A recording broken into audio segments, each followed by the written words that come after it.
Hey, my name's Kip, part of Kip and Manual Productions. Today I'm here with Gregory Reed from Aerial Film. We're also going to be talking about his new documentary coming up that he's just shot called Own the Sky. Welcome, Greg. Hey. Hey. Good to be here. Good. Now, let's start with Aerial Film Australia. How did you come up with that? Yeah, well, look, I just felt in Australia there wasn't a lot of opportunity for doing really high-end production from the sky. Yeah. I mean, there's drones and things like that, but when I started the business about, quite a while ago now, let's say about 12 or 13 years ago, there really wasn't much in the market. Yeah. Now, at the time, I was working in production, so I was working with, in feature film, but also in documentary production, high-end, and I was bringing the systems in from overseas. Yeah. They came it was a long way, and it would cost a lot of money. So it would be like, a lot of time too. And $40,000 to bring a system out. And I just thought, well, it's kind of crazy. Why aren't there any systems here? And in correlation with what was happening with this film that I was shooting from 2007, I met some awesome, incredible aerial cinematographers in LA. Yeah. Like the 3-time Academy Award winning Nelson Tyler. Wow. And with that, he inspired me and said, well, I don't understand why there aren't any people in Australia that have the caliber of systems like I use. Yeah. So there were systems in the country, but they were very limited. And so I started looking into it, and it just seemed to be that there was a big hole in the market. So I thought, okay, but it was a very expensive thing. Correct. I'd worked in financing in movies. Yeah. So, I thought, well, look, if I can finance a movie, maybe I can finance a company that could have the aerial systems and bring them into the country so we have them here. Yeah. And that's how it kind of started. Wow.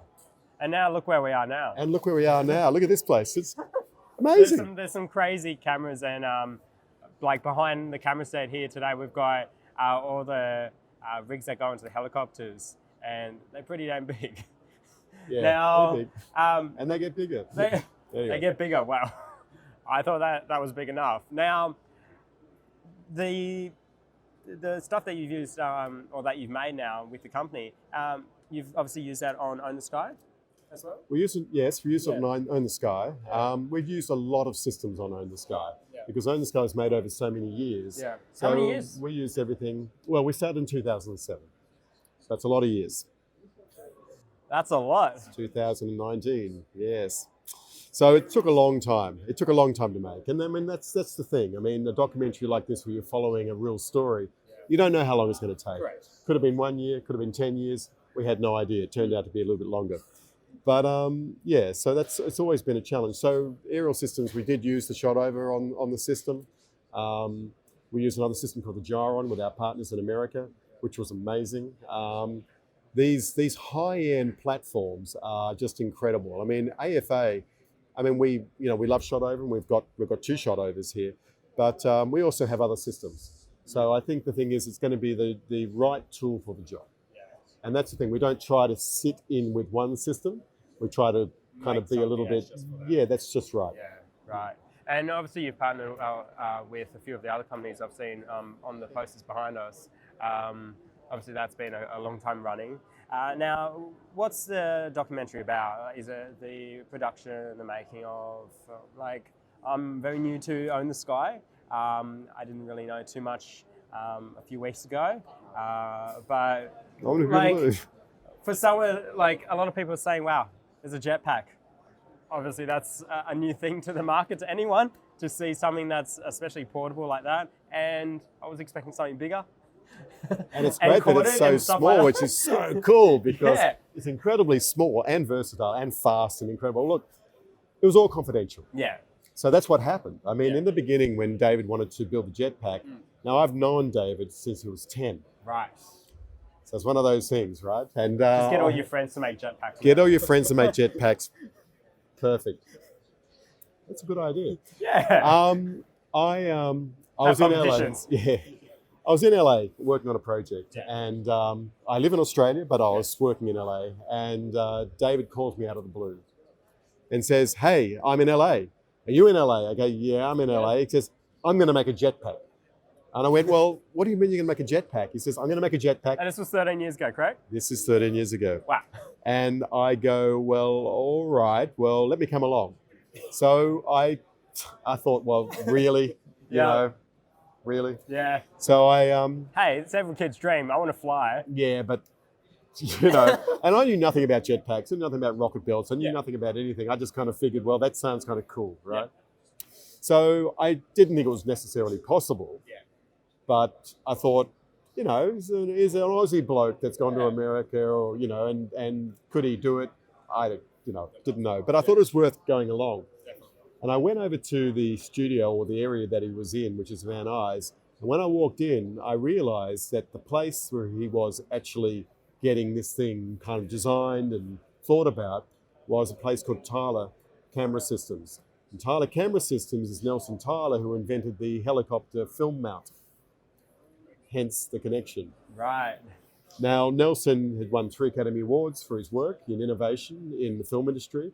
He shot Funny Girl on the front of the tug in front of the Statue of Liberty. Another little synchronicity there.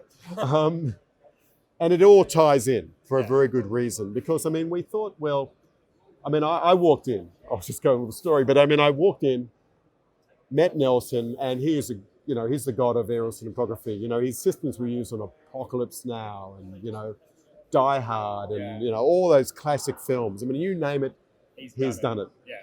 And I thought, well, that's just incredible. I aspire to do that. He said, well, why don't you have those in Australia? He said that to me. Yeah. And I'm going, well, we should one day, because this is 13 years ago. Correct. And I just go, but at the moment, I just want to film you, and I want to film what you were doing with Dave with a jetpack, because that's really cool. But I love your work, you know, and you know, so we did. Yeah, nice to meet you, and I thought that was going to be it. Yeah. So anyway, I started filming, and then I go to court, and the whole thing fails, and it's dismal. The whole thing doesn't work. I'm guessing that's all in the documentary. It's all in the documentary. So I decided, well, that was the moment when the whole thing failed, and I thought, actually, there's a film in this. I mean, I was going to just be a fly on the wall. I was just kind of filming like a corporate, you know, which is, why not? Just to see what you can get.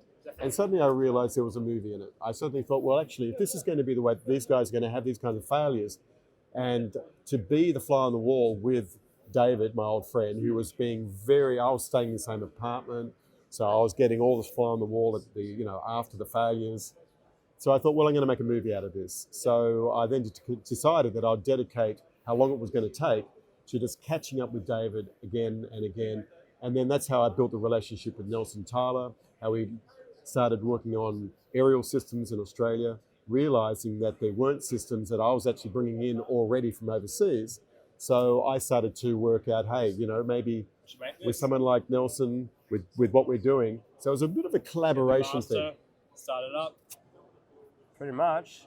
So that's pretty much it that we're going to talk about today. But documentary, when is that going to be released? So the DOCO. So anyway, the DOCO did take a long time, as we said. That was important. You already know that because you've already heard this. Yeah. And look, it's being released around the world in different areas. NHK, you know, in Japan, and you know, Hulu and Amazon and Apple in America. We're doing some theatricals in different places. It's actually released as a theatrical and as a broadcast master. So and a comedy as well? A comedy. There is comedy in it. Comedy and tragedy. It encompasses all spectrums. At least we're still all here, so at least well, almost. Ooh. I'm the only person to ever be run over by a jetpack. Threw me in the cactus. It hurt. Let me tell you, it really hurt. But you know, so the film will be coming later on in the year. We're thinking in Australia, we're looking at October, November, just depending on what we do with the theatrical. Well, this is a sneak preview here that we're talking to the director, but this will be out pretty soon. And thank you for your time today, Greg. Thank you. And good luck. No problem. Hopefully everything goes well for the 13-year endeavour that you've been making. Well, the film's been getting a lot of really good buzz, and that's fantastic. It's a strong film. Thank goodness for that, hey? Easy. Thanks, guys. All good. Bye.